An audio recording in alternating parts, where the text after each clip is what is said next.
बोलिए सद्गुरुदेव की जय।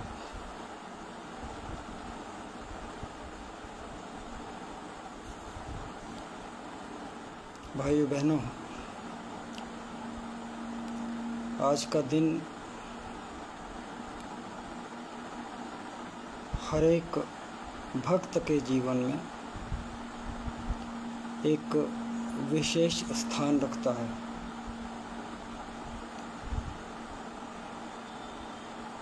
आज हम लोग गुजरात के सुखाला गांव में हमारे गुरु भाई प्रिय प्रकाश जी पटेल इनके घर पर सत्संग के लिए इकट्ठा हुए हैं। जैसा कि आप सभी जानते हैं, आज कबीर जयंती है और देश के कोने कोने में कबीर जयंती का ये उत्सव बड़े जोर शोर से मनाया जा रहा है। इस उपलक्ष्य में सर्वप्रथम आप सभी को मैं कबीर जयंती की हार्दिक शुभकामनाएं देता हूं और कामना करता हूं कि संत शिरोमणि कबीर साहब के बारे में हमारी जो समझ है वो समझ नई ऊंचाइयों को छुए और नई ऊंचाइयों को छूती हुई हमारी समझ हमारे आध्यात्मिक जीवन में एक नई क्रांति लेकर के आए। भाइयों बहनों, आम तौर पर मेरा संबोधन गुरु भाइयों और गुरु बहनों के लिए होता है, लेकिन आज क्योंकि बात कबीर साहब की करनी है, कबीर पर बोलना है, इस वजह से आज का संबोधन हर उस मनुष्य के लिए है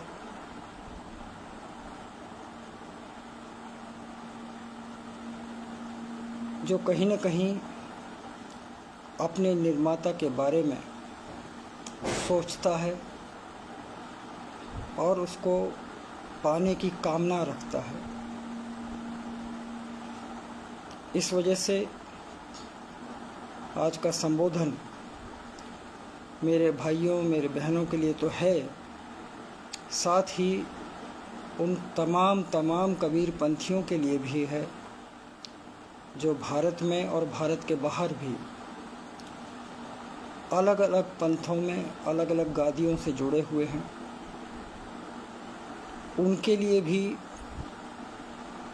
जिन्हें हम स्कॉलर्स कहते हैं, एकेडमिशियंस कहते हैं, जो साहित्यकार हैं, जो समाज सेवी हैं, कबीर वास्तव में भाइयों बहनों एक बहुआयामी व्यक्तित्व है और इस वजह से भारत में, भारत के भक्त समाज में कोई बिरला ही होगा जो कबीर को न जानता हो, जिसने कबीर के बारे में न सुना हो। ऐसा हो नहीं सकता। सर्वप्रथम संत सम्राट संत शिरोमणि कबीर साहब को वंदन करते हुए, बंदगी करते हुए, जिनकी वजह से, जिनके कारण हम कबीर को उनकी समग्रता में पहचान पाए, ऐसे हम सभी के सद्गुरु दिवाकर साहब के चरणों में भी साहिब बंदगी करता हूँ। भाइयों बहनों, जैसा कि हम सभी जानते हैं, कबीर साहब का जन्म ईस्वी सन 1398 में हुआ और वो 1518 तक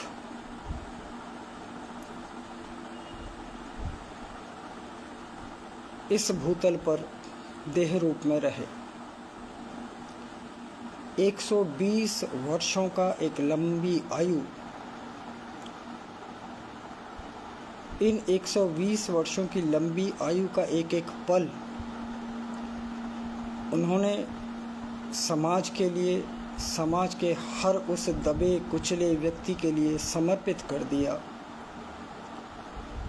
भक्ति जिससे कोसों दूर थी, भक्ति पर जिसका अधिकार तक नहीं था।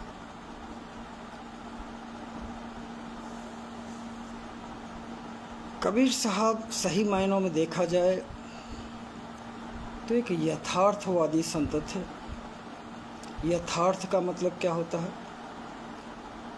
यथार्थ मतलब जिसको तर्क की कसौटी पर, अनुभव की कसौटी पर, व्यवहारिकता की कसौटी पर कसा जा सके। आध्यात्म के नाम पर यदि मैं बड़ी बड़ी बातें करूं और उन बातों को यदि अनुभव में न उतारा जा सकता हो, तो ऐसी कोरी बातों का कहीं कोई स्थान नहीं है। कबीर साहब ने वही कहा जो उन्होंने किया। जो वो नहीं कर सकते थे ऐसा उन्होंने कभी कुछ कहा नहीं। इसलिए कबीर साहब समूचे भारतवर्ष के लिए एक चमचमाते हुए सितारे थे आध्यात्मिक जगत में।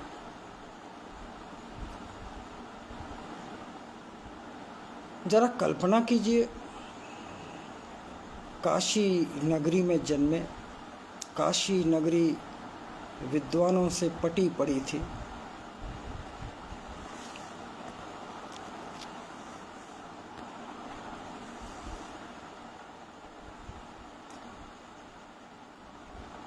और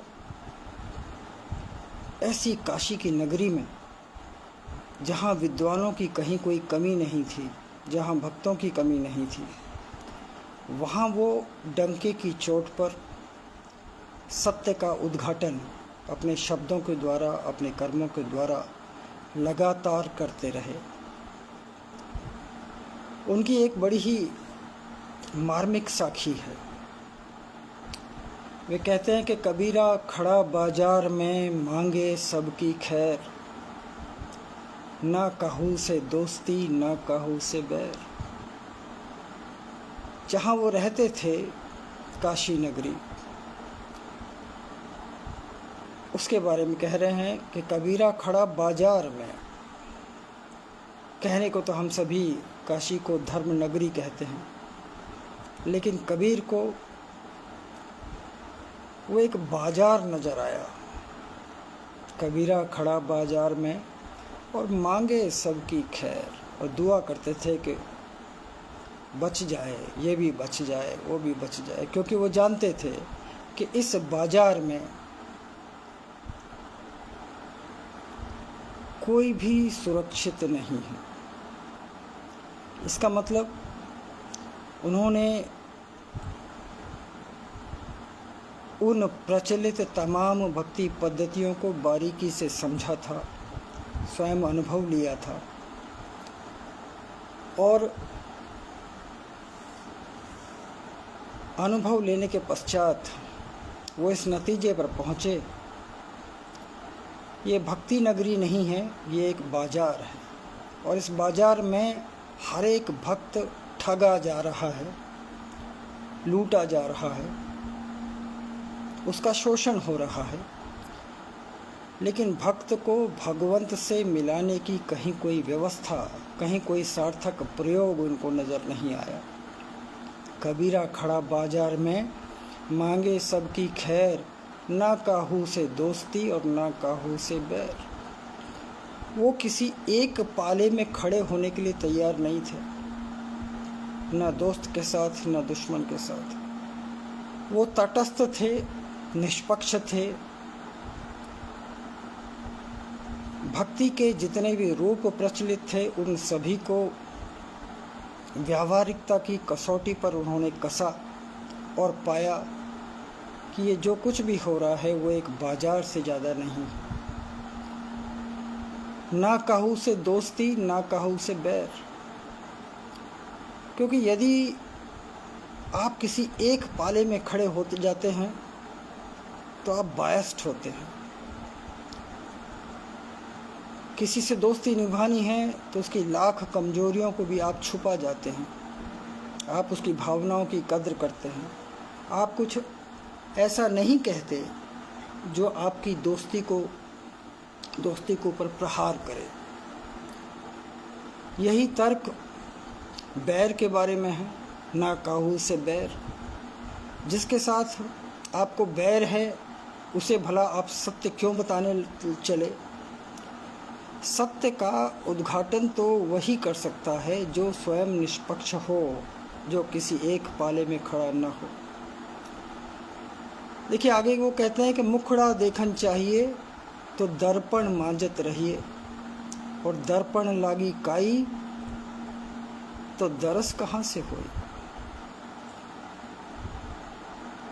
व्यवहार में जो आईना होता है, दर्पण होता है, जिसमें हम अक्सर अपना चेहरा, अपनी छवि देखते हैं, वही उदाहरण उन्होंने लिया।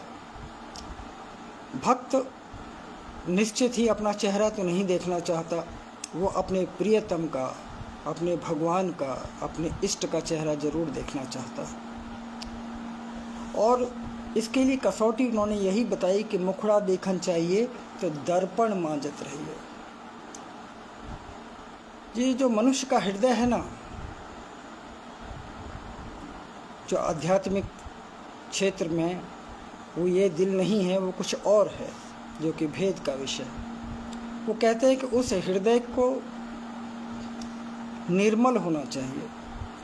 यदि उस हृदय में आपको स्वयं की और अपने निर्माता की छवि देखनी है और वो आप चाहते हैं कि धुंधली नज़र न आए, तो उस हृदय रूपी दर्पण को आपको मांजते रहना पड़ेगा, मतलब उसको साफ करना होगा। और यदि कहीं उस हृदय पर धूल जमी है तो दर्पण लागी काई तो दरस कहाँ से हो। इस बात को जरा समझिए, साहब ऐसा क्यों कह रहे हैं?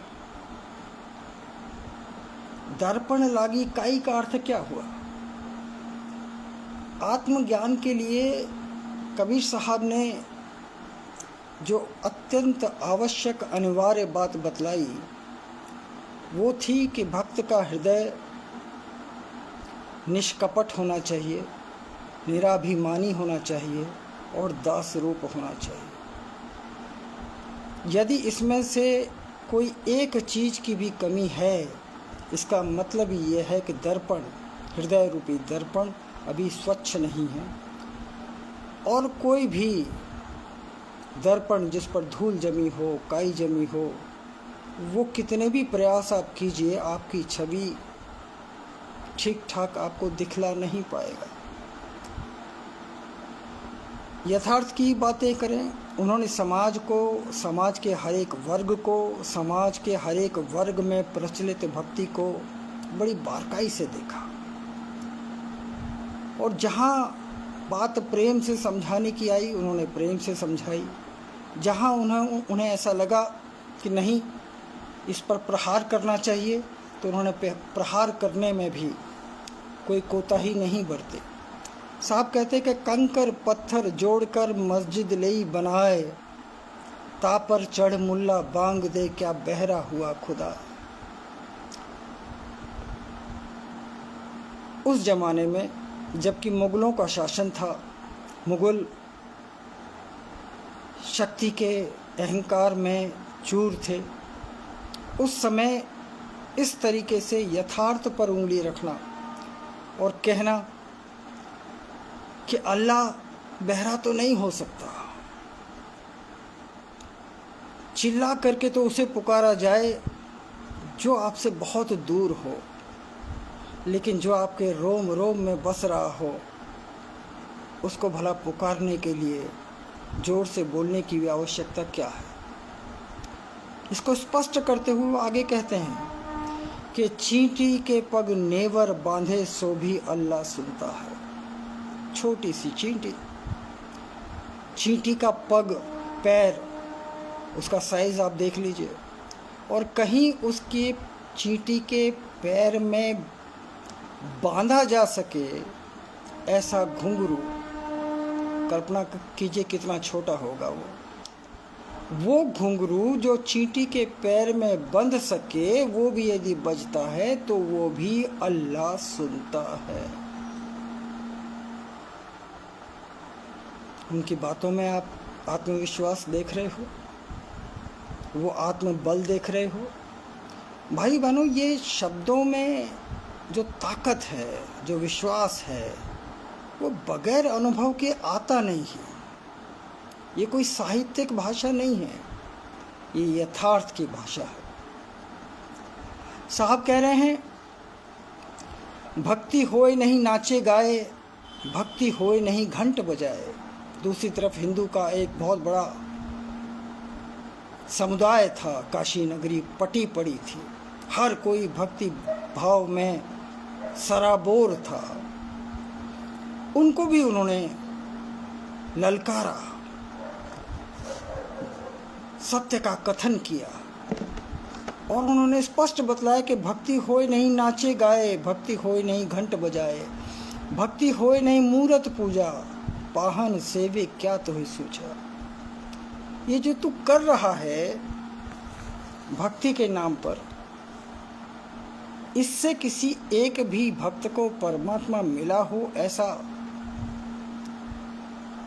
अनुभव में तो दिखलाई नहीं देता। सारा जीवन कर्मकांडों में समर्पित कर देने वाला भक्त अंत समय में उसका हृदय उस परमात्मा के दर्शन से अछूता ही रहता है, झोली खाली ही रहती है। इसलिए जाते समय मनुष्य बिलखता है, रोता है, चीखता है, क्योंकि कहीं न कहीं वो ये जानता है कि ये जीवन तो मेरा व्यर्थ गया।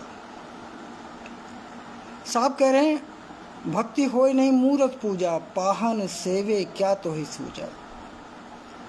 तूने मूर्ति को भगवान मान लिया, पाहन सेवे क्या तो ही सूझा। पूजना था उस परम चेतन परमात्मा को, और तू पाहन मतलब पत्थर को पूजने में तूने अपना सारा जीवन लगा दिया, झोंक दिया। उनका स्पष्ट संकेत था कि भक्ति करने से पहले भक्ति सीखनी होती है। You have to get your goals right. मैं कोई काम कर रहा हूँ तो उसका उद्देश्य क्या है, उसको किस तरीके से किया जाएगा, मैंने वो मुकाम हासिल किया नहीं किया, इसको बीच बीच में वेरीफाई करना होगा। केवल अपने आप को उस भक्ति भाव में झोंक देना, ये किसी भी भक्ति के लिए समझदारी वाला कदम नहीं हो सकता। उनका स्पष्ट मत था कि परमात्मा को जानने से पहले मनुष्य को अपने आप को जानना होगा, मतलब आत्मदर्शन करने होंगे। और इसीलिए उन्होंने आत्मज्ञान पर जोर दिया। वो ज्ञान, वो अनुभव ज्ञान जो आपको अपने ही घट में उतर कर डुबकी लगाने के पश्चात उस दिल में दर्शन के रूप में प्राप्त होता है, वो आत्मज्ञान कहलाता है। दूसरा और कोई ज्ञान भक्त के जीवन में, भक्ति मार्ग में काम का नहीं है। यदि होता तो कबीर साहब को ये न कहना पड़ता कि पोथी पढ़ पढ़ जग मुआ, पंडित भया न कोय, अरे ढाई आखर प्रेम का, पढ़े सो पंडित हो। हमारी प्राथमिकता क्या है? हम पंडित बनना चाहते हैं, विद्वान बनना चाहते हैं, या उस परमात्मा के भक्त बनना चाहते हैं? भक्त से आप पूछोगे तो वो कहेगा, नहीं साहब, विद्वान होकर के मैं क्या करूँगा। प्राथमिकता तो यही है कि मुझे कैसे भी करके मेरा परमात्मा मिल जाए। और यदि ये उद्देश्य हम सभी का है तो इसके लिए अनिवार्य ये है कि हम सबसे पहले शुरुआत में अपने ही आत्मदर्शन करें। क्यों? साहब कह रहे हैं जब लग चीने नहीं आत्म तब लग नहीं मिले है परमात्म। हमको महात्माओं ने शॉर्टकट सिखलाया कि आत्मा वात्मा देखने की क्या आवश्यकता है, सीधे परमात्मा को भजो पूजो, उसका कोई प्रतीक बना लो, उसका सुमिरन करते रहो, माला फेरते रहो। लेकिन परमात्मा को पाने के लिए आत्मज्ञान कबीर साहब ने अनिवार्य बतलाया। जब तक मैं अपनी आत्मा को नहीं देखता हूँ, जब तक मैं अपनी आत्मा को नहीं जानता हूँ, तब तक मैं परमात्मा को जान नहीं सकता, क्योंकि परमात्मा को जानने का मार्ग, वो रास्ता मेरी आत्मा से होकर के ही गुजरता है। साहब कहते हैं आत्म से परमात्म दर से, जो कड़ी है, जो लिंक है। बच्चा पहली में एडमिशन लेता है, फिर दूसरी में जाता है, तीसरे में जाता है, डायरेक्ट 10वीं में तो एडमिशन नहीं लेता ना। इसी तरीके से बेशक हम और आप भक्त हैं, परमात्मा को पाना चाहते हैं, लेकिन उसके लिए जो सीक्वेंस है, जो रास्ता है, वो हमारी आत्मा से होकर के ही गुजरता है। इस वजह से आत्मज्ञान ये अनिवार्य है हर एक भक्त के लिए। इतना ही नहीं, साहब ने स्पष्ट नकारा है, जब लग चीने नहीं आत्म तब लग नहीं मिले है परमात्म। जब तक आप आत्म साक्षात्कार नहीं कर लेते, तब तक परमात्मा को जानने की, देखने की कहीं कोई गुंजाइश नहीं है। अब अपना मूल्यांकन कीजिए। सारी जिंदगी कर्म कांडों को ईश्वर की भक्ति मान करके मैं ईमानदारी से करता रहा। बाह्याचार और आडंबर में मैंने अपने जीवन को झोंक दिया। क्या मैंने अपनी आत्मा को जाना? क्या मैंने अपनी आत्मा को देखा? हाँ, मैंने ज्ञान तो बहुत इकट्ठा किया, जो कि पुस्तकीय ज्ञान है। वेद भी पढ़ लिए, शास्त्र भी पढ़ लिए, पुराण भी पढ़ लिए। लेकिन साहब कह रहे हैं कि पोथी पढ़ पढ़ जग मुआ। और यदि मैंने भी यही काम किया है तो मेरा भी मरना, मेरा भी पचना, मेरा भी डूबना तय है। मैं नया कौन सा काम कर रहा हूं? इस वजह से भक्ति मार्ग में आत्मदर्शन ये अनिवार्य एक अवस्था है, एक अनिवार्य पड़ाव है। और कबीर साहब ने अपने प्रयोगों के द्वारा आत्मदर्शन साधारण जनता के लिए इतना सुलभ बना दिया कि जिसके लिए कहीं कोई कर्मकांड करने की आवश्यकता उन्होंने शेष नहीं रखी। साहब आगे कहते हैं कि ज्ञान सोई जो आत्म चिन्हे और ज्ञान कछु नाही। उन्होंने आत्मदर्शन के अलावा और किसी ज्ञान को तो ज्ञान माना ही नहीं। इसका उदाहरण, मैं डॉक्टर हूँ, मैंने डॉक्टरी की पढ़ाई की है। कोई इंजीनियर है, उसने इंजीनियरिंग की पढ़ाई की है। कोई किसान है, उसने किसानी की पढ़ाई की है, वो अनुभव लिया है। लेकिन एक क्षेत्र में, एक विषय का मेरा ज्ञान मुझे उसी विषय में, उसी क्षेत्र का विद्वान बना सकता है। अब यदि मैं डॉक्टर हूँ, मैंने डॉक्टरी की पढ़ाई करी, इसका ये कतई मतलब नहीं है कि मैं खेती बाड़ी करने में किसी किसान के साथ मुकाबला कर सकता हूँ ना, वो एक अलग क्षेत्र है। इसी तरीके से भक्त के जीवन में न डॉक्टरी काम की है, न इंजीनियरिंग काम की है, न किसानी काम की है, न पोथियों का पठन काम का है, न कर्मकांड काम के हैं। उसके लिए जो योग्यता है, जो क्वालिफिकेशन चाहिए, साहब कहते हैं वो आत्मज्ञान है। ज्ञान सोई जो आत्म चिन्हे और ज्ञान कछु नाही। और उस ज्ञान को हासिल करने के लिए साहब कह रहे हैं कि चार दिशा का छोड़ आसरा। चारों दिशाओं में भक्त भटकता है ना, चारों दिशाओं में तीर्थों की कहीं कोई कमी नहीं। साहब कह रहे हैं वो आस छोड़ दे कि वहां जाकर के तेरा कल्याण होगा, नहीं हो सकता। चार दिशा का छोड़ आसरा, मगन रहे मन माही। उस ज्ञान को हासिल करने के लिए, जिसे आत्मज्ञान कहते हैं, तुझे अपने ही घट में उलट दिशा में तुझे डुबकी लगानी होगी। यदि तू डुबकी लगाना जानता है, अपने घट में उतरना जानता है, तो अच्छी बात है। यदि नहीं जानता तो फिर तुझे ऐसे किसी जानकार की शरण में जाना होगा, जो वो दृष्टि खोल सके जो अपने घट में देखने के लिए सक्षम है। ये यदि होता है तो परमात्मा की तरफ हम कदम बढ़ा सकते हैं। अन्यथा हमारा जीवन यूं ही बर्बाद होता जाएगा। बर्बाद न हो, इसके लिए ही कबीर साहब ने 120 वर्षों तक अपने जीवन का एक एक पल लोगों को शिक्षित प्रशिक्षित करने में झोंक दिया। कबीर साहब के व्यक्तित्व का एक दूसरा पहलू, वो सही मायनों में मानवतावादी थे।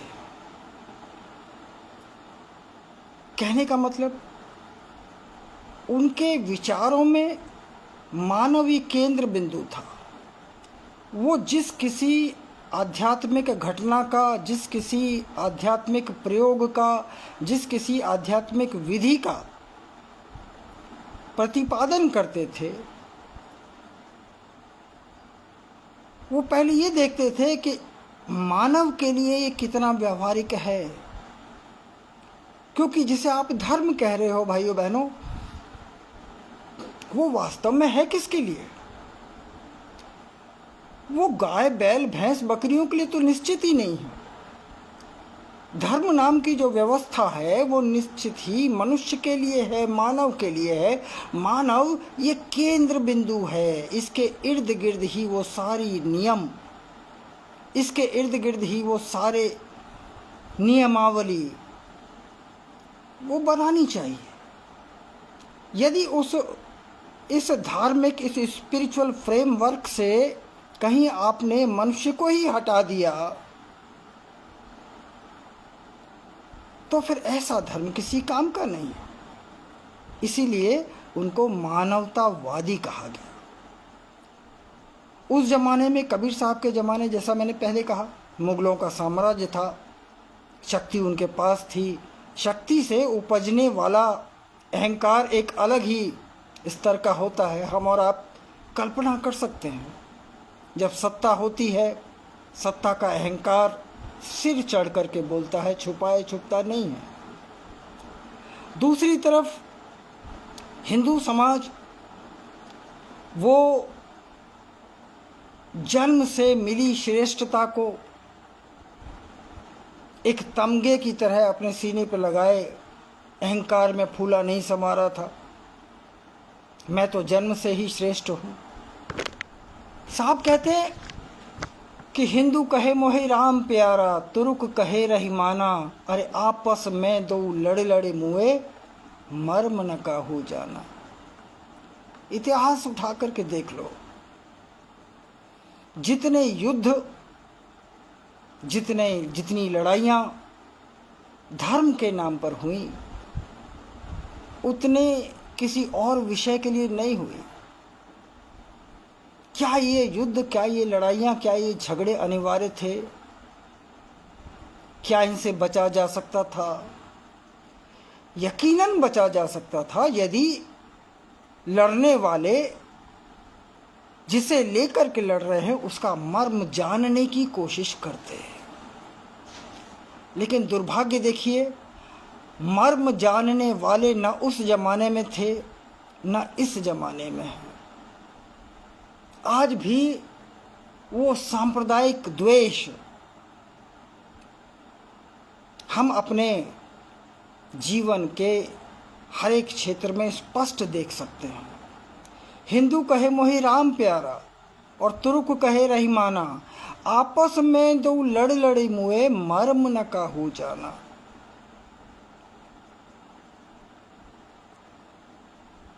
काश लड़ाई करने के बजाय, वाद विवाद करने के बजाय मैं अपने राम को, अपने वास्तविक राम को अपने घट में जानने का प्रयत्न करता हूँ। यदि मैं तुर्क हूँ तो मैं अपने अल्लाह को, उसके अस्तित्व को मेरे शरीर में, उसको मैं जानने का प्रयत्न करता हूँ। और जिन्होंने जाना भाइयों बहनों, उन्होंने स्पष्ट बतलाया कि दो नहीं है, वहाँ पर तो एक ही सत्ता है घट के अंदर। आप उसको राम कह लीजिए, आप उसे अल्लाह कह लीजिए, कोई फर्क नहीं पड़ता, सत्ता तो भाइयों बहनों एक ही है। ये जितने भी संघर्ष पैदा होते हैं वो न जानने के कारण होते हैं। कहने का मतलब, मानव को केंद्र बिंदु मान करके यदि परखा जाए, घट के अंदर उतरा जाए, तो हम जैसे संतों ने पाया वैसे हम भी पा सकते हैं। साहब कहते हैं, राम रहीमा एक है, नाम धराया दोय, कहे कबीर दो नाम सुन, भरम पड़ो मत को। काश हम भी कबीर की तरह राम को, रहीम को जान पाते। जब तक हम जानते नहीं तब तक दो हैं। कहे कबीर दो नाम सुने, क्योंकि हमने, हमारा ज्ञान सारा सुना है, देखा तो हमने कुछ नहीं। अनुभव के नाम पे हमारी झोली खाली है। हम सुनते गए और सुनने से भ्रम बढ़ता गया कि यार ये दो कैसे हैं। एक टोली आती वो राम कहती है, एक टोली आती वो रहीम कहती है। ये वो लोग हैं जिन्होंने अपने घट में उतर करके आत्मदर्शन किया नहीं। लेकिन हाँ, बाहर निकल करके ढिंडोरा पीटने में ये किसी से पीछे भी नहीं। साहब कह रहे हैं, साहब ने स्पष्ट बतलाया कि जिसे आप धर्म कह रहे हो, धर्म नाम की व्यवस्था कह रहे हो, ये वास्तव में मनुष्य के लिए बनाई गई है। धर्म मनुष्य के लिए है, मनुष्य धर्म के लिए नहीं है। और इसलिए वो कहते थे, ऐसा कोई भी धर्म जो मानवता की बुनियाद पर चोट करता हो वो धर्म नहीं हो सकता। ऐसे धर्म को जितना जल्दी हो त्याग सकें तो उसी में भलाई है। मानव को जो जोड़ता है वो धर्म है। ये तो बाहरी व्यवस्था की बात करी। आध्यात्मिक रूप से यदि आप इस धर्म को देखें, समझें, तो संस्कृत में एक जगह है कि धार्यते धर्मा, मतलब इस शरीर में मुझे जो धारण करता है, इस शरीर में वो शक्ति, भले मैं उससे अनजान हूँ, लेकिन कोई तो है जो मुझे इस शरीर में धारण करके रखता है। वो जब तक धारण करता है ये मैं शुरू है। जैसे ही वो धारण करना बंद करता है, ये सारी की सारी इमारत एक पल में ढह जाती है। ये मन कहाँ हवा हो जाता है पता भी नहीं चलता। धर्म वो है जो हमें इस शरीर में धारण करता है। धर्म हमारी रक्षा करता है। यदि हम धर्म को नहीं जानते तो अहंकार हमारे सर चढ़कर बोलता है और हम धर्म की रक्षा करने के लिए निकल पड़ते हैं। समझ रहे हो आप? इसलिए कबीर साहब ने एक जगह स्पष्ट कहा कि मानव बचना चाहिए। मानव के लिए यदि धर्म को कुर्बान करना पड़े तो कर दीजिए, लेकिन किसी धर्म को बचाने के लिए किसी मनुष्य की बलि दी जाए वो निश्चित ही धर्म नहीं हो सकता।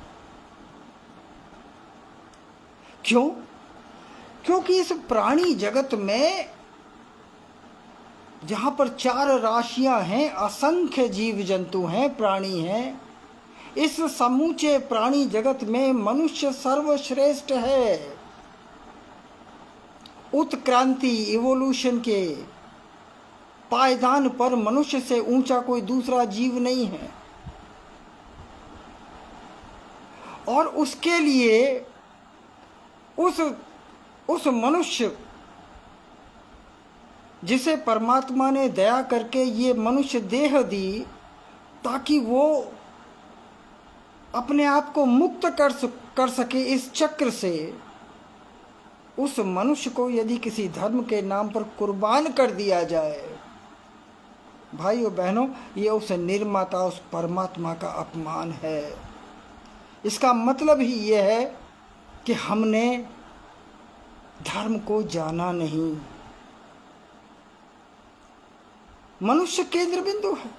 मनुष्य जिंदा रहा तो ऐसे न जाने कितने धर्मों का सृजन वो स्वयं कर लेगा, लेकिन यदि मानवता खत्म हो गई तो आपके सारे धर्म हो करके भी किसी काम के न रहेंगे। इस वजह से उन्होंने वर्ण मुक्त समाज की स्थापना की। उस जमाने में जैसे आज समाज का संचालन लॉ एंड ऑर्डर जो है वो कानून के हिसाब से चलता है, उस जमाने में समाज का संचालन धर्म के द्वारा होता था। और धर्म भी ऐसा जिसको परखने का कहीं कोई उपाय नहीं था। जो किताबों में लिखा हुआ है वो समाज पर थोपा जा रहा था, उसको वेरीफाई करने के लिए कहीं कोई तैयार नहीं था, किसी को फुर्सत नहीं थी। लोग ग्रंथों को रटने में लगे हुए थे। ये जो वर्ण बने, आपको क्या लग रहा है? क्या ये परमात्मा की देन थी या ये धर्म की देन थी? धर्म बगैर अनुभव के जो हमने बनाए, उन्हीं से हमने मानवता को टुकड़ों टुकड़ों में बांट दिया, जिन्हें वर्ण कहा गया। ब्राह्मण, क्षत्रिय, शूद्र, वैश्य। परमात्मा ने जिसे मनुष्य बना करके धरती पर भेजा, उसको हमारे तथाकथित धर्म ने वर्णों में बांट करके रख दिया। कोई श्रेष्ठ, कोई ऊंचा, कोई नीचा, कोई छोटा, कोई बड़ा। मतलब जन्म के आधार से श्रेष्ठता निश्चित की गई।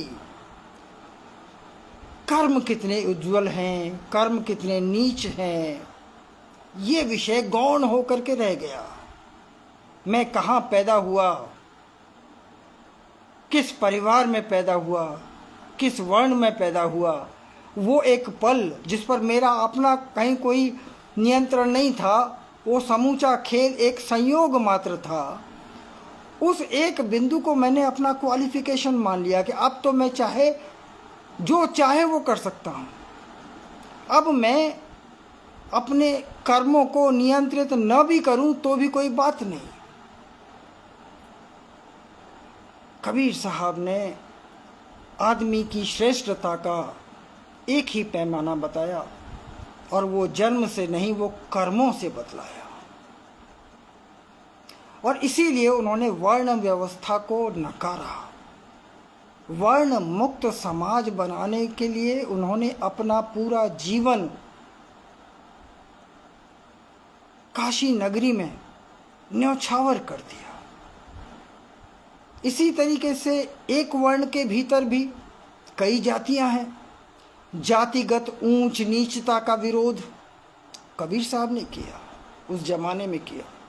कबीर साहब पढ़े लिखे नहीं थे, कभी स्कूल नहीं गए, कॉलेज नहीं गए, लेकिन क्योंकि वो मानवता,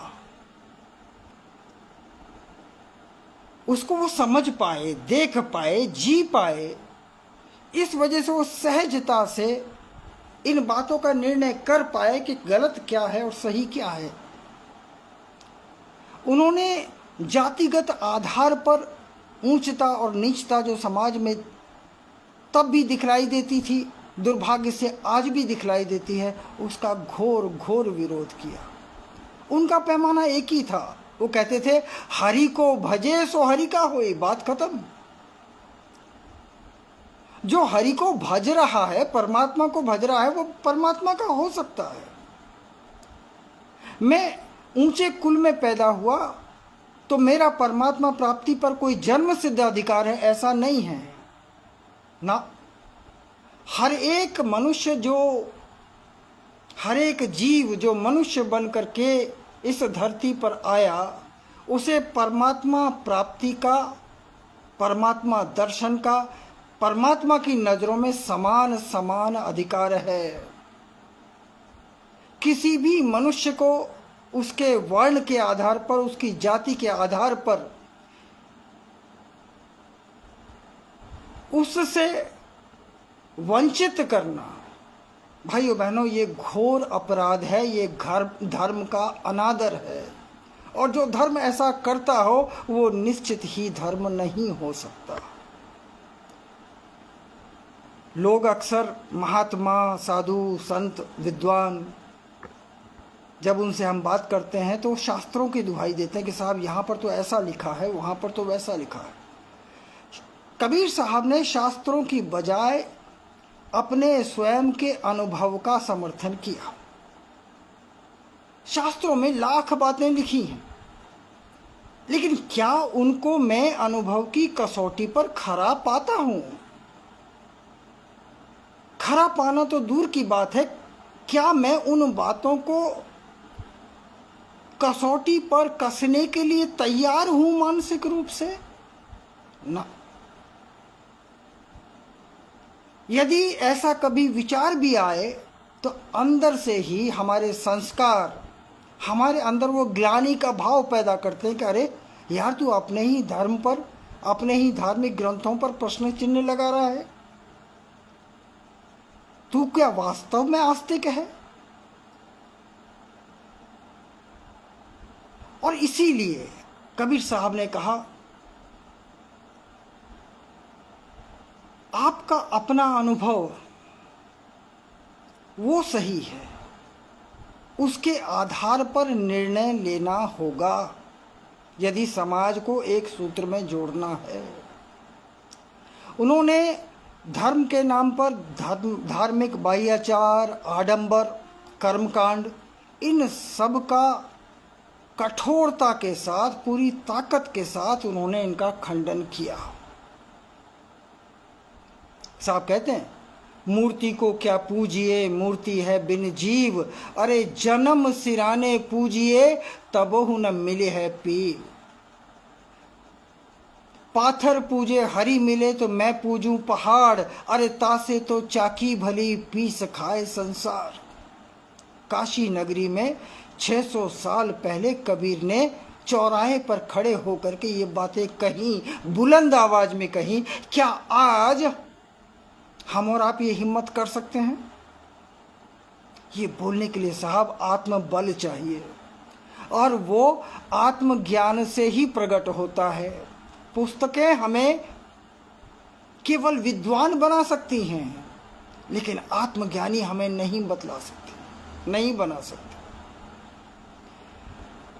अंधविश्वास, रूढ़ी परंपराएं जो कालबाह्य हो चुकी, उनका भी कबीर साहब ने विरोध किया। उस जमाने में तो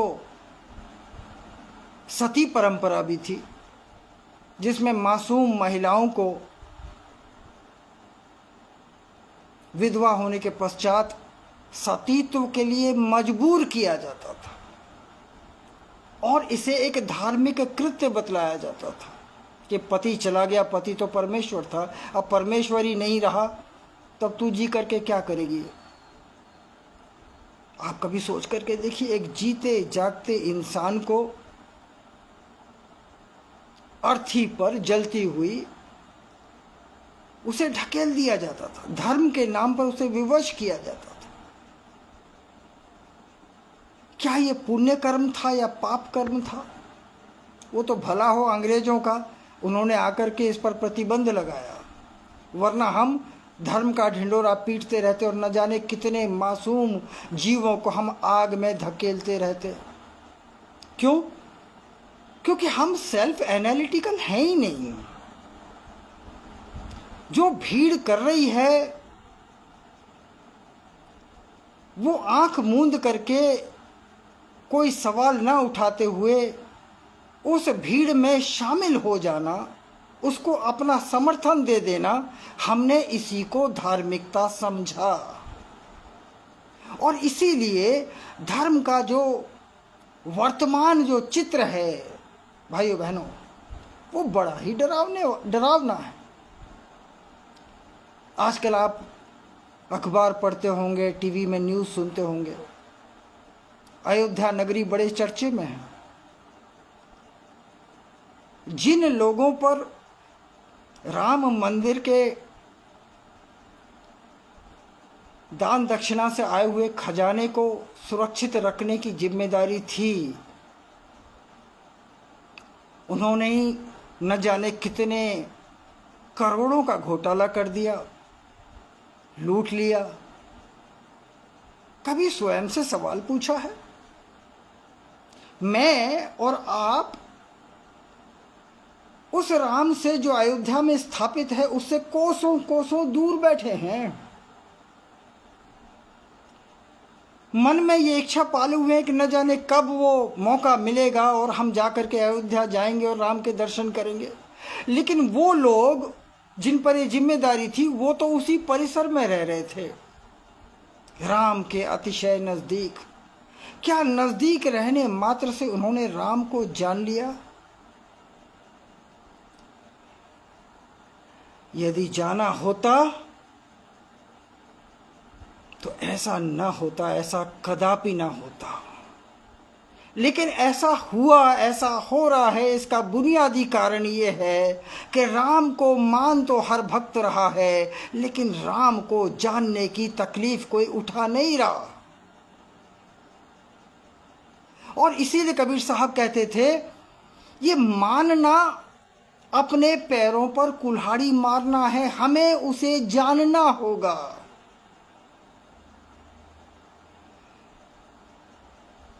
साहब कहते हैं, 4 राम हैं जगत में, एक नहीं है, 2 नहीं है, 4 बतलाए उन्होंने। 4 राम हैं जगत में, एक राम दशरथ का प्यारा जो मर्यादा पुरुषोत्तम कहलाए, त्रेता में आए, मर्यादा पुरुषोत्तम थे। उनके जैसा आदर्श व्यक्तित्व तब से लेकर अब तक कोई दूसरा हुआ नहीं, लेकिन वो त्रेता में आए, अपना काम किया और चले गए। आज वो मूर्तियों के रूप में भले आप उनको देख पाए, वैसे तो उन्हें जानने का कहीं कोई गुंजाइश नहीं है। एक राम दशरथ का प्यारा, एक राम है घट घट न्यारा। लेकिन कबीर साहब कहते हैं वो त्रेता वाला राम जो मर्यादा पुरुषोत्तम था, धनुषधारी था, वो आज बेशक हाजिर न हो, उस रूप में हाजिर न हो, लेकिन एक दूसरा राम है जिसे आत्म राम कहते हैं, और वो हर एक घट में बराबर हाजिर है। क्या हमने जानने की कोशिश की? नहीं। यहां पर कबीर साहब रुके नहीं, इसके बाद में कहते हैं एक राम का सकल पसारा। ये जितना भी आप पसारा देख रहे हो, ब्रह्मांड का फैलाव देख रहे हो, ये उस राम का है जिसे निरंजन कहा जाता है,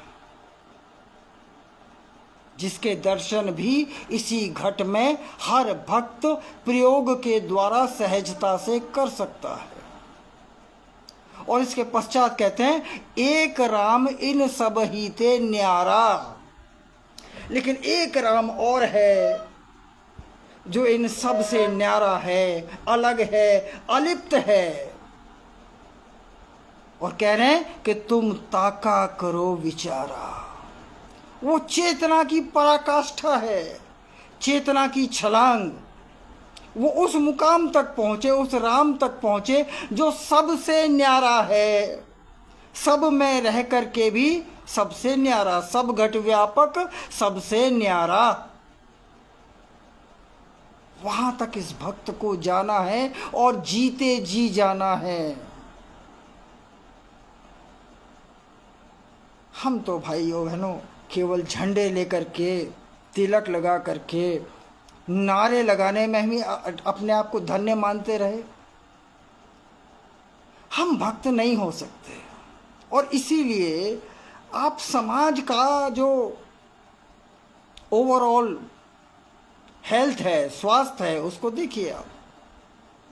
कोई सुरक्षित नहीं है, ना कोई बहन, ना कोई बेटी, ना कोई महिला, ना कोई पुरुष, ना कोई गरीब, ना कोई किसान, कोई कोई कोई सुरक्षित नहीं है। कारण क्या है?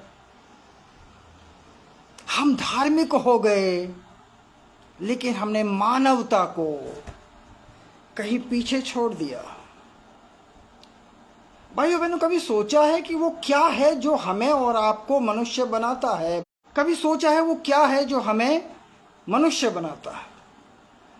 साहब कहते हैं ये जो चेहरा है ना, केवल ये चेहरा पाने से मैं मनुष्य नहीं हो जाता। 2 पैरों पर खड़ा हो जाता हूँ, वस्त्र धारण कर लेता हूँ, अच्छे अच्छे शब्द बोल लेता हूँ, इतना मेरे मनुष्य होने के लिए पर्याप्त नहीं है। This is not a qualification.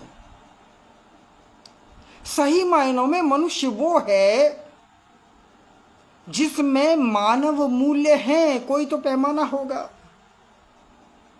किसी चीज को मेजर करना है। भाई ये मनुष्य है, कितना मनुष्य है? हम कहते हैं अक्सर किसी मनुष्य की हरकतें देखते हुए, देख ली हमने, और फिर कहते हैं यार ये काम तो राक्षसों वाले किए इसने। अरे यार तुम आदमी हो कि शैतान हो? ये जो बातें निकलती हैं वो क्यों निकलती हैं? क्योंकि हम अपने मूल स्वभाव से जैसे ही डेविएट होते हैं, हम मनुष्य नहीं रह जाते। हमारा चेहरा मनुष्य का होता है, लेकिन चेहरा मनुष्य जैसा होने मात्र से हम मनुष्य नहीं होते। क्या है वो मानव मूल्य? सत्य, अहिंसा, शांति, त्याग, सदाचार, प्रेम और आत्मदर्शन। ये 7 मानव मूल्य उन्होंने बतलाए कबीर साहब ने। इस कसौटी पर मुझे अपने आप को कसना होगा, परखना होगा। सत्य, क्या मैं हर परिस्थिति में सत्य का साथ देने के लिए तैयार हूं, या मैं परिस्थिति अनुसार छोटे मोटे समझौते करता हूं? हर एक मनुष्य आज के इस जीवन में, भौतिक जगत में छोटे बड़े समझौते हर पल करता आया है। और कभी कभी अपने जीवन को जब हम टटोलते हैं तो हम पाते हैं कि हमारा सारा मानवीय जीवन समझौतों की एक डोर है। जो जितनी आसानी से समझौते कर लेता है वो उतना ही सफल व्यक्ति कहलाता है। कसौटी सत्य नहीं है, समझौता सत्य। सतयुग में राजा हरिश्चंद्र हुए थे, जिनको सत्यवादी राजा हरिश्चंद्र कहा गया। उसके बाद भाइयों बहनों त्रेता आया, द्वापर गया, कलयुग आ गया। कोई दूसरा सत्यवादी कोई मिला नहीं, कोई सुना नहीं।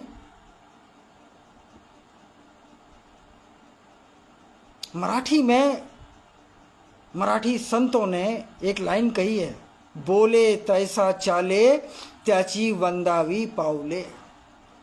कथनी में और करनी में अंतर नहीं होना चाहिए। यदि लेश मात्र भी अंतर है, स्लाइटेस्ट ऑफ डेविएशन फ्रॉम सत्य, हम अपने आप को डिस्क्वालीफाई करते हैं। हम मनुष्य नहीं रह जाते। हम ठीक है सफल हो सकते हैं, चतुर हो सकते हैं, हम भौतिक द्रव्य, भौतिक साधन कमा सकते हैं, अंबार लगा सकते हैं, लेकिन मनुष्य है या नहीं, इसका यदि कहीं कोई पैमाना है तो वो सत्य। दूसरा अहिंसा, मन से, वचन से, कर्म से अहिंसा। मनुष्य के जीवन में हिंसा का कहीं कोई स्थान नहीं है। दूसरे प्राणी हैं जो कार्निवोर्स हैं, वो हिंसक प्राणी कहा जाता है, हिंसक पशु, क्योंकि वो पशु हैं। वो हिंसा छोड़ देंगे तो शायद भूखे मर जाएंगे। लेकिन हिंसा किसी भी मनुष्य का मानव मूल्य नहीं हो सकता, वो अहिंसा है। यदि मेरे कारण से कोई भी जीव यदि दुख पाता है, किसी भी जीव के दुख का कारण यदि मैं प्रत्यक्ष या अप्रत्यक्ष रूप से हूं, यदि मेरे कर्मों में कहीं भी हिंसा झलकती है, तो मैं आपके बीच में कितना भी पॉपुलर हूं, कितना भी सफल हूं, लेकिन मैं मनुष्य नहीं हूं साहब ना। सत्य अहिंसा। इस अहिंसा के बारे में कबीर साहब ने एक साखी कही है। वो कहते हैं, बड़ा पाप है हिंसा, तेहि समान नहीं कोई। अरे धर्म राय जब लेखा मांगे, तब सब नौबत होए। इसको सबसे बड़ा पाप बतलाया है। करते समय वो जुनून होता है, हम हिंसा कर देते हैं, लेकिन वही कर्म जब लौट फिर करके हमारे पास आता है, जो कि आता ही है, और उसका वैज्ञानिक कारण ये है कि energy can neither be created nor destroyed. वो ऊर्जा लौट करके कर्म फल के रूप में मेरे ऊपर आती है, वो मुझे भोगनी पड़ती है। बड़ा पाप है हिंसा। ये मनुष्य का स्वभाव नहीं है, नहीं हो सकता। सत्य, अहिंसा, शांति। हम में से कितने लोग हैं भाइयों बहनों जो घड़ी भर के लिए अलग एकांत में बैठ करके अपने आप से बात करना चाहते हैं?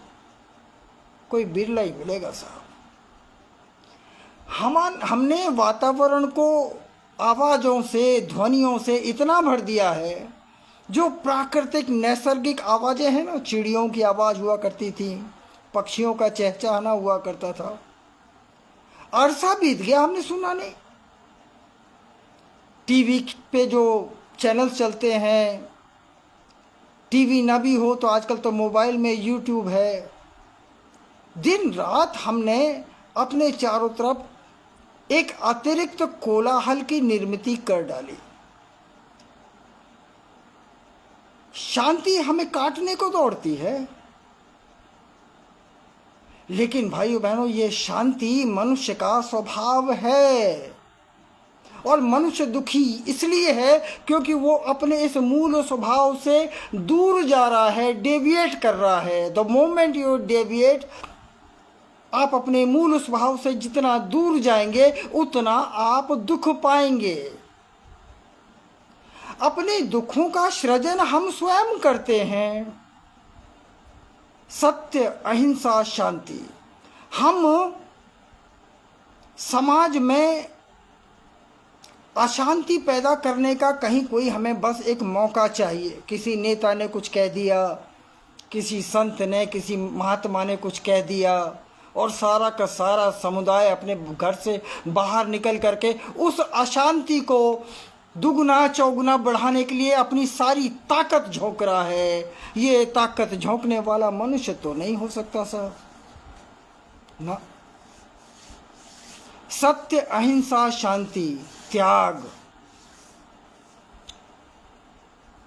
कर्ण का नाम सुना था, उसके बाद में कोई त्यागी हुआ हो ऐसा तो नजर नहीं आता। हमारी ज़रूरतों की कहीं कोई सीमा नहीं है, कहीं कोई थ्रेशोल्ड हमने अपने लिए बनाया नहीं कि भाई मैं इतना कमा लूँ और यहाँ पे आकर के रुक जाऊँ। इसीलिए इसको तृष्णा कहा है, माया कहा है। जो मिलती है, आप ये सोच करके कमाते हैं कि इसको पाने से आपके जीवन में शांति आएगी, लेकिन उसकी उपलब्धि आपको और दौड़ाती है साहब, आपको और ज़्यादा बेचैन करती है, आपको और ज़्यादा लड़ने मरने पर उतारू करती है। त्याग करना कोई नहीं चाहता, संग्रह करना हर कोई चाहता है। जानता हर कोई है कि इस कमाए हुए में से एक नया पैसा हम साथ में लेकर के नहीं जा सकते। किसी को ले जाते हुए देखा नहीं, यहीं छोड़ करके जाना है। लेकिन वो सारी समझ धरी की धरी रह जाती है। जब तक आदमी जिंदा है वो इस दौड़ में शामिल है, इस अंधी दौड़ में जो कि हमारी शांति को खाए जा रही है, चबाए जा रही है। त्याग, कभी देने में जो सुख है उसको अनुभव किया है? कभी अनुभव करके देखिए। संग्रह करने में जितना आनंद है, त्याग करने में भाइयों बहनों उससे कहीं ज्यादा ज्यादा आनंद है, बशर्ते हम कभी रुक करके निस्वार्थ भाव से त्याग कर पाए। ये मानव मूल्य है। सत्य, अहिंसा, शांति, त्याग, सदाचार। मनुष्य सदाचारी रहे, दुराचारी न बने, इसके लिए पुलिस की व्यवस्था है। 4 पुलिस वाले गश्त लगाते रहते हैं कि कहीं कोई दुराचार तो नहीं कर रहा है। डंडा लेकर के हाँकते हुए पशुओं के लिए तो होता है, गाय की कहते हैं हम उसको, गाय की, शेर की। पशुओं को जब चराने जाते हैं ना, साथ में एक आदमी चलता है जिसे गाय की कहते हैं, वो डंडा उसके हाथ में रहता है। क्यों? क्योंकि वो पशु है, वो न जाने किस दिशा में निकल जाए, वो मानव जितना विकसित नहीं है। लेकिन मनुष्य के लिए भी, मनुष्य को अनुशासित करने के लिए भी यदि कोई पुलिस वाला लगाना पड़े, कोई एजेंसी लगानी पड़े, इसका मतलब ये है कि मनुष्य मनुष्य नहीं है, वो स्व अनुशासित नहीं है। और स्व अनुशासित क्यों नहीं आप जानते हो? उसने अपने आप को जाना नहीं। सत्य, अहिंसा, शांति, त्याग, सदाचार।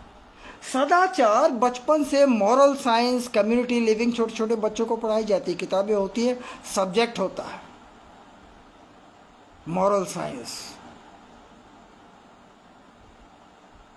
भाइयों, ये तो हमारे स्वभाव में था सदाचार।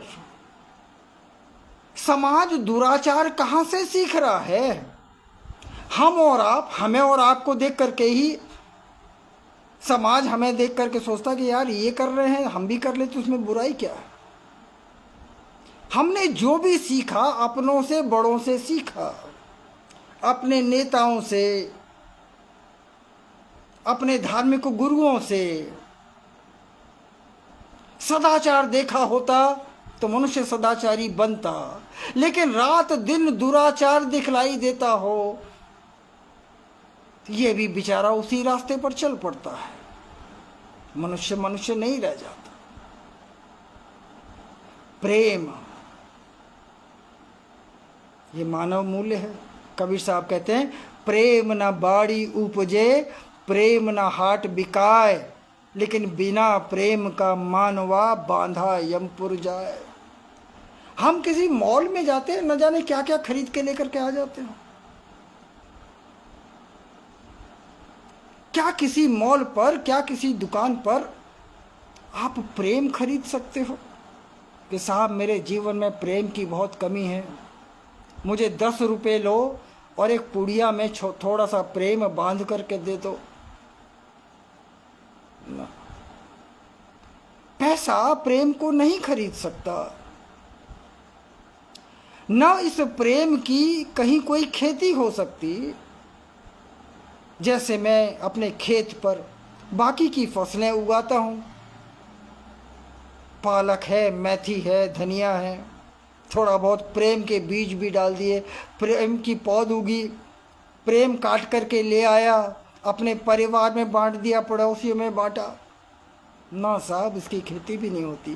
प्रेम न बाड़ी उपजे और प्रेम न हाट बिकाए, लेकिन बिना प्रेम का मानवा बांधा यमपुर जाए। प्रेम मुक्त करता है हमें। और यदि प्रेम नहीं है तो हम अपने आप को जंजीरों में बंधा हुआ पाते हैं। संकीर्णता की जंजीरें, ऊंच और नीचता की जंजीरों में, श्रेष्ठता निम्नता, अमीरी गरीबी की जंजीरों में हम स्वयं को बंधा हुआ पाते हैं। और आखिरी का मानव मूल्य जो कबीर साहब ने बतलाया वो आत्मदर्शन। ये आत्मदर्शन महात्माओं के लिए नहीं था भाइयों बहनों, ये हर एक उस मनुष्य के लिए था, हर एक उस जीव के लिए था जिसे परमात्मा ने मनुष्य बना करके धरती पर भेजा। लेकिन आत्मदर्शन, अपने आप को देखना कोई नहीं चाहता साहब। दुनिया को देखते देखते सारी जिंदगी निकल गई, मरने की घड़ी आती है, हम भगवान से कहते हैं भगवान 4 दिन और दे, मैंने अभी दुनिया को ठीक से देखा नहीं। आत्मदर्शन। इसीलिए देखिए साहब क्या कह रहे हैं, मानुष बनना कठिन है, साध कहाँ से होए। साहब मनुष्य बनना ही तो कठिन है। हम मनुष्यों के भेष में घूमते हुए भेड़िए हैं, हम चालाक हैं, हम डकैत हैं, हम चोर हैं, हम अन्यायी हैं, हम हिंसक हैं, और हम बातें करते हैं धर्म की। क्या वाकई में हम जैसे लोग धर्म की रक्षा कर सकते हैं? नहीं ना, भगवान बचाए धर्म को हम जैसे लोगों से। भक्त बनने से पहले हमें मनुष्य बनना होगा। साहब कहते हैं मानुष है नहीं कोई मुआ, मुआ सो ढंगर ढोर।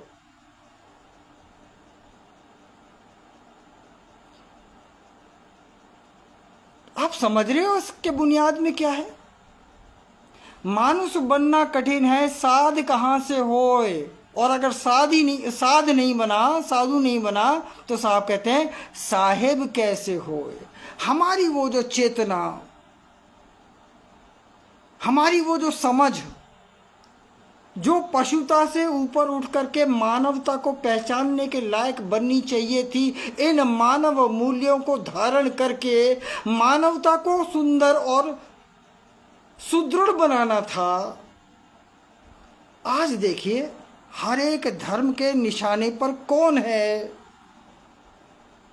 मनुष्य ही है ना, मनुष्य। धर्म के नाम पर जितने युद्ध इस मानव इतिहास में हुए, जितने जीते जागते मनुष्यों की बलि धर्म के नाम पर हुई, इतने और किसी युद्ध में नहीं हुई ना। इतिहास उठा कर देखिए, जहां धर्म है वहां संघर्ष है। ऐसा क्यों? क्योंकि मर्म नहीं जाना ना।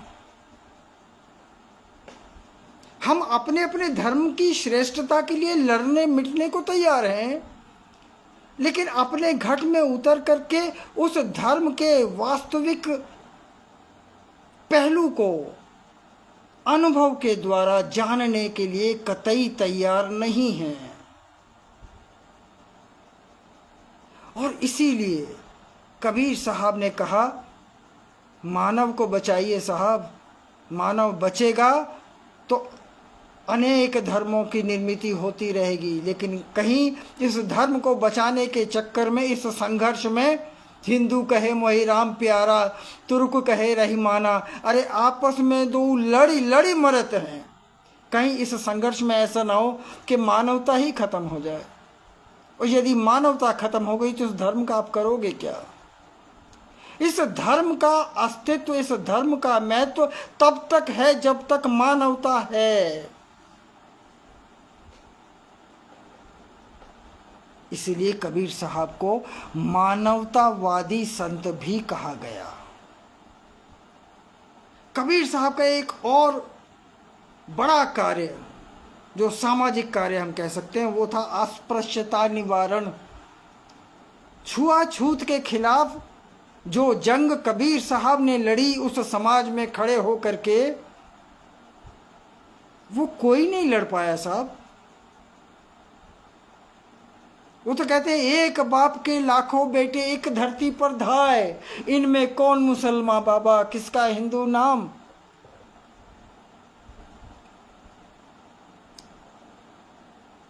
एक दौर था हमारे भारतवर्ष के इतिहास में जब कुछ लोगों की छाया का भी स्पर्श कुछ लोगों को गंवारा नहीं था। और ये कौन लोग थे साहब, जो अपने आप को धर्म का ठेकेदार समझते थे। क्या वाकई में उन्होंने धर्म को जाना? अरे हर एक देह जो जिसे आप मानव कह रहे हो वो 5 तत्व 3 गुणों से बनी है। आप वायु पृथ्वी तेज और आकाश, सतो रजो तमो 5 तत्व की गुदड़ी बीनी, 3 गुणन से ठाड़ी कीनी, या मैं जीव ब्रह्म और माया समृत ऐसा ख्याल बनाया। उत्पत्ति एक ही तरीके से हुई, वो बायोलॉजिकल फेनोमेना एक ही है। लेकिन हमने क्योंकि अपने अंदर झांका नहीं, हमने भक्ति का सही मार्ग चुना नहीं, हम भक्ति के नाम पर केवल ढोंग करते आए, हमने एक को श्रेष्ठ बना दिया। इस देश में आपको आश्चर्य होगा, हमने गाय को परमात्मा का अवतार मान करके पूजा, हमने सूअर को परमात्मा का अवतार मान करके पूजा, हमने अन्य प्राणियों को परमात्मा का अवतार मान करके पूजा। लेकिन हम ही ने अपने ही कुछ भाइयों बहनों को कीड़ों मकोड़ों से बदतर हमने उनके साथ सलूक किया। क्या हमने सही में धर्म को जाना? ना। हम पत्थरों को धोते रहे, उनका श्रृंगार करते रहे, उनका स्नान करते रहे, उनको ऊपर भक्ति भाव हम न्यौछावर करते रहे, लेकिन हमने जीते जागते इंसान की, मानव की पीड़ा को नहीं समझा। क्या हम वाकई धार्मिक हैं या हम धार्मिक होने का ढोंग कर रहे हैं? ढोंग इस स्वस्थ समाज को बीमार बनाता है भाइयों बहनों। हम कहते हैं ना साहब, समाज बहुत बिगड़ चुका है, इसका स्वास्थ्य खराब है, बीमार है साहब। बीमार क्यों है? क्योंकि मानव मूल्य खत्म साहब। आजकल महात्मा गांधी हुए, सत्य और अहिंसा 2 मानव मूल्यों को उन्होंने जीवन भर अपने जीवन में उतारा, जिया, केवल 2 मानव मूल्य, और वो महात्मा कहलाए, राष्ट्रपिता कहलाए।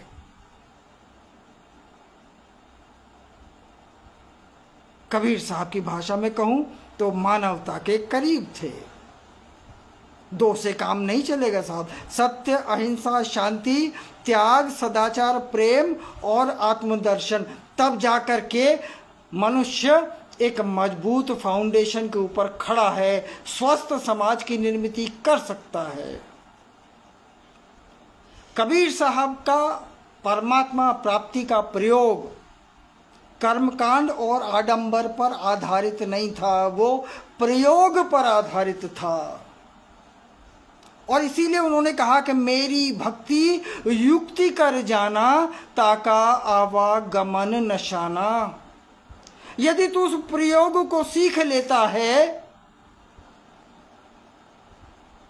तो तेरी मुक्ति संभव है, तेरा आवागमन का नाश हो सकता है, वो चक्र टूट सकता है। अन्यथा जैसे दुनिया पच रही है ऐसे तेरा पचना भी तय है। उन्होंने तो छाती ठोक करके ये ऐलान किया कि मरे पर मुक्ति किसने पाई, जीवत मुक्ति करो रे भाई। उन्होंने सवाल किया काशी में महात्माओं से कि ये जो आप भक्त को सब्ज बाग दिखला रहे हो कि तू पूजा कर, भक्ति कर, मरने के पश्चात तू मुक्त हो जाएगा। भाइयों बहनों, मरने के पश्चात जीव कहाँ गया, ये कौन बतलाने आया? जो हमारा कोई अपना जो हमें छोड़कर चला गया, वो जहाँ कहीं गया, क्या उसने वहाँ से कहीं कोई चिट्ठी लिखी, कहीं से कोई मैसेज भेजा कि साहब मैं यहाँ पहुँच गया हूँ, बड़े मज़े में हूँ, हो सके तो आप भी आ जाओ? अरे जीव कहाँ से आया संतो, कहो कहाँ को जाए। अरे आवत जात चार युग बीते, गतुई न काहू लग पाए। ये जीव आता कहाँ से है, जाता कहाँ है? क्या ये महात्मा इस जीव की गति को जानते हैं? नहीं साहब। आजकल जैसे भारत रत्न है, पद्म चक्र है, ये जो पुरस्कार दिए जाते हैं ना, इसमें कुछ पुरस्कार मरणोपरांत दिए जाते हैं, बहादुरी के, शौर्य के। कोई शहीद हो गया हमारा भाई सैनिक सीमा पर, उसको मरणोपरांत उसको वो पुरस्कार देकर के सम्मानित किया जाता है। ऐसे ही हमारे महात्मा आपको और मुझको मरणोपरांत मुक्ति का आश्वासन दे रहे हैं। कबीर साहब ने बोला, नहीं साहब ये धोखाधड़ी नहीं चलेगी। अरे मरे पर मुक्ति किसने पाई, जीवत मुक्ति करो रे भाई। मरने के बाद में मुक्त हुआ ये कैसे जानूंगा मैं?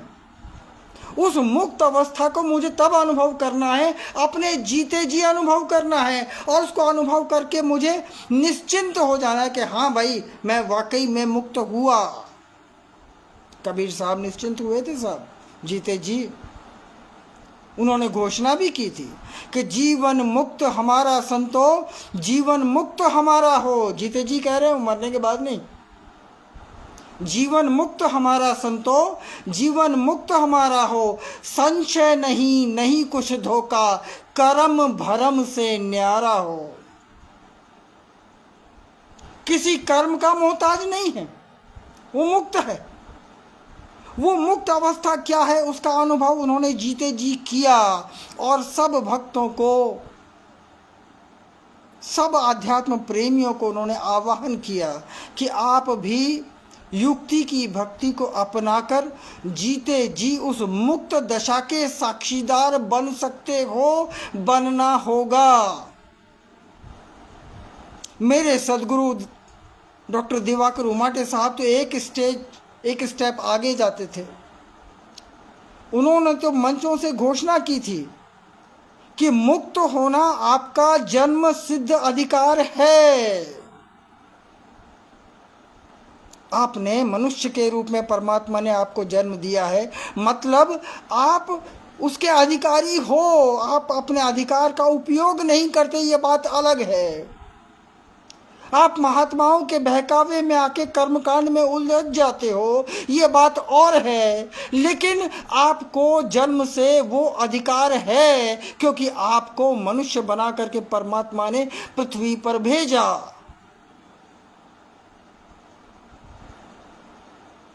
भाइयों बहनों, कबीर साहब केवल कवि नहीं थे, केवल समाज सुधारक नहीं थे, लेकिन वो आध्यात्मिक जगत के सिरमौर थे। उन्होंने आत्मदर्शन से परमात्मा प्राप्ति तक का प्रयोग, वो सफ़र, वो यात्रा अपने घट में कैसी की जाती है, ये सप्रयोग बतलाया।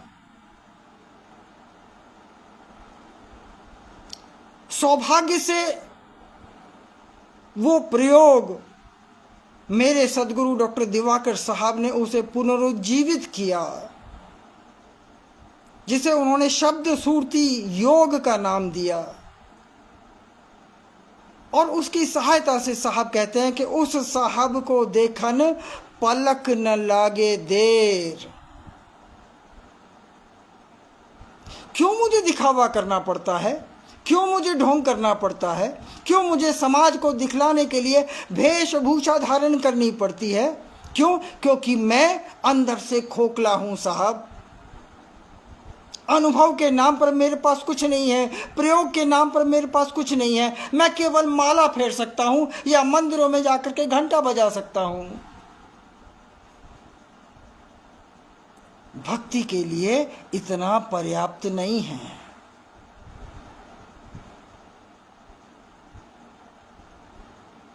उसके लिए आपको मनुष्य बनना होगा और किसी जानकार को आपको साथ लेना होगा। वो दृष्टि जो आपको आपके घट के अंदर का दृश्य दिखला सकती हो, वो दृष्टि खुलवानी होगी। और यदि वो दृष्टि खुलती है तो साहब फिर कहते हैं कि उस साहब को देखन पलक न लागे देर। एक पल का ही तो काम है। सौभाग्य से वो प्रयोग जो कबीर साहब ने खोजा था, वो दिवाकर साहब के द्वारा सुरक्षित किया गया, परिष्कृत किया गया।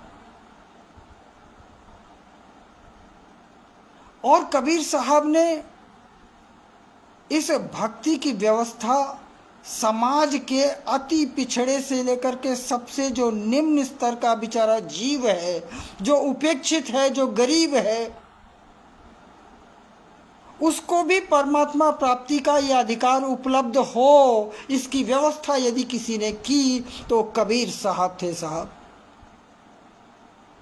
इसलिए कबीर साहब 600 साल गुजर गए साहब, लेकिन आज भी किसी भी महात्मा का प्रवचन कहीं चल रहा हो, किसी भी पंथ का चल रहा हो, कबीर की एक न एक साखी का इस्तेमाल किए बगैर प्रवचन खत्म नहीं होता साहब। जहां पर निर्णय देने की बारी आती है वहां कबीर को ही की तरफ ही जनता देखती है कि साहब यहां उलझ गए, निर्णय कौन करेगा? कबीर से ज्यादा सक्षम आध्यात्मिक क्षेत्र में निर्णय लेने वाला, देने वाला कोई दूसरा हुआ नहीं।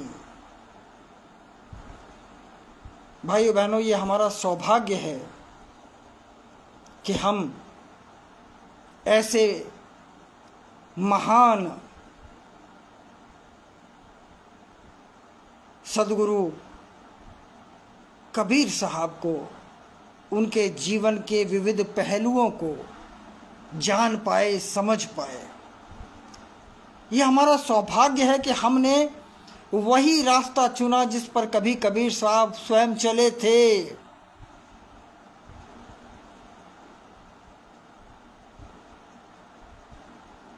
और हमें कबीर को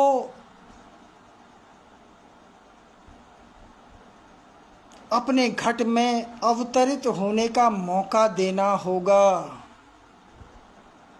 क्षेत्र कोई भी हो, चाहे राजनीति हो, चाहे शिक्षा हो, या कोई सामाजिक क्षेत्र हो, या धार्मिक क्षेत्र हो, हर एक क्षेत्र में कबीर प्रासंगिक है।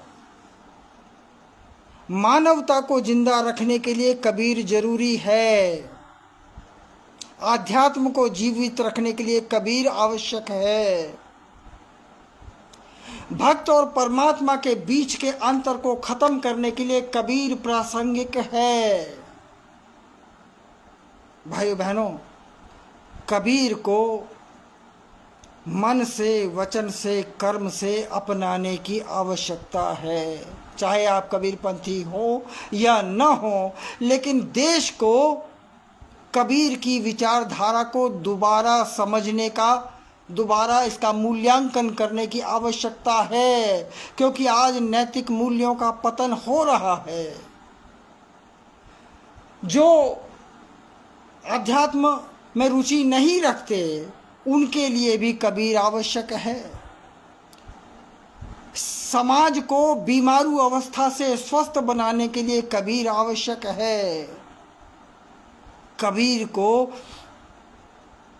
अपने रोम रोम में जीवित रखना ये मेरी और आपकी सामूहिक जिम्मेदारी है। भाइयों बहनों, और हम ऐसा करेंगे। कबीर मेरे हर एक कर्म में, कबीर मेरे हर एक निर्णय में, कबीर मेरे जीवन के हर एक क्षेत्र में मेरा मार्गदर्शन करता रहे, इसके लिए मुझे कबीर को अवतरित होने देना होगा। इसी में मेरी और मानवता की भलाई है। आज इतना ही। बोलिए सद्गुरुदेव की जय।